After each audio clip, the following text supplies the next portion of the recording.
தமிழ் உறவுகளுக்கு வணக்கம். அப்பளம் சாப்பிடாதீங்க என்ற தலைப்பில் இந்த காணொளியை நாம் காண்கிறோம். அப்பளம் நம்முடைய உணவு சமைக்கும் பொழுது மதிய உணவில் அப்பளம் இருப்பது ஒரு அவசியமான ஒன்றாகிவிட்டது. திருமண நிகழ்ச்சிகள் மற்றும் விசேஷங்களில் கலந்து கொள்ளும் பொழுது மதிய உணவின் பொழுது இந்த சைவ சாப்பாட்டின் பொழுது அப்பளம் ஒரு முக்கிய பங்கு வகிக்கிறது. அந்த அப்பளத்தில் கூட மணமக்கள் பெயர் எழுதியிருப்பாங்க. வாழ்க வளமுடன், வருகைக்கு நன்றி அப்படின்லாம் சீல் வச்சுருப்பாங்க. அந்த எழுத்துக்கள் பொறிக்கப்பட்டிருக்கும். இந்த அப்பளங்கள் பரிமாறுவாங்க. அடுத்து நம்ம வீட்டில் மதிய உணவுக்கு வெள்ளை சாதம் தயாரிப்போம், அரிசி சாதம். அதில் கூட்டு வைக்கிறதுக்கு நேரம் இல்லைன்னா டக்குன்னு 2 அப்பளத்தை பொரிச்சிக்கிடுவோம். இந்த அப்பளத்தில் இப்போ கலப்படங்கள் நிறைய வருது. முந்தி இயற்கையாக அப்பளம் செஞ்சாங்க. இன்றைக்கி அப்பள தொழில் நஷ்டத்தில் போயிட்டுருக்கு அப்படின்னு சொல்கிறாங்க.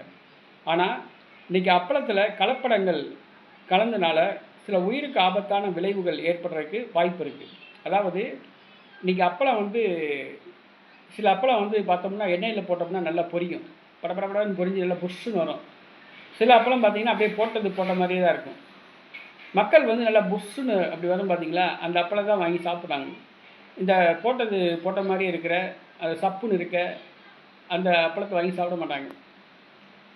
இப்போ இந்த அப்பளத்தில் என்ன கலப்படம் வருது அப்படின்னு கேட்டிங்கன்னா, அப்பளத்தை நல்ல காய்ச்சிய எண்ணெயில் போடும்பொழுது நல்லா பொரியணும் அப்படிங்கிறதுக்காக வேண்டி அந்த அப்பளம் தயாரிக்கிற மாவில் ஒரு ரசாயன பொருள் கலக்கிறாங்க.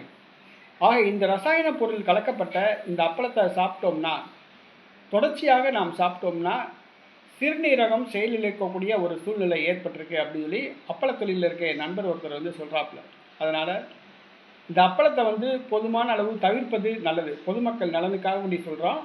இந்த அப்பளங்களை தவிர்ப்பது நல்லது. ஏன்னா ரசாயன பொருட்கள் கலக்கிறாங்க. அது நம்மளுடைய சிறுநீரகத்தை செயலிழக்க வைக்குதுன்றாங்க. அதனால் அப்பளத்தை தவிர்ப்பது நல்லது. உணவு பாதுகாப்புத்துறை இந்த அப்பள கம்பெனிகள் மேலே நடவடிக்கை எடுக்கணும். இந்த அப்பளங்களை பரிசோதிக்கணும். இந்த அப்பளங்களில் ரசாயனம் கலந்திருக்கப்பட்டிருக்கிறதா சொல்கிறாங்க.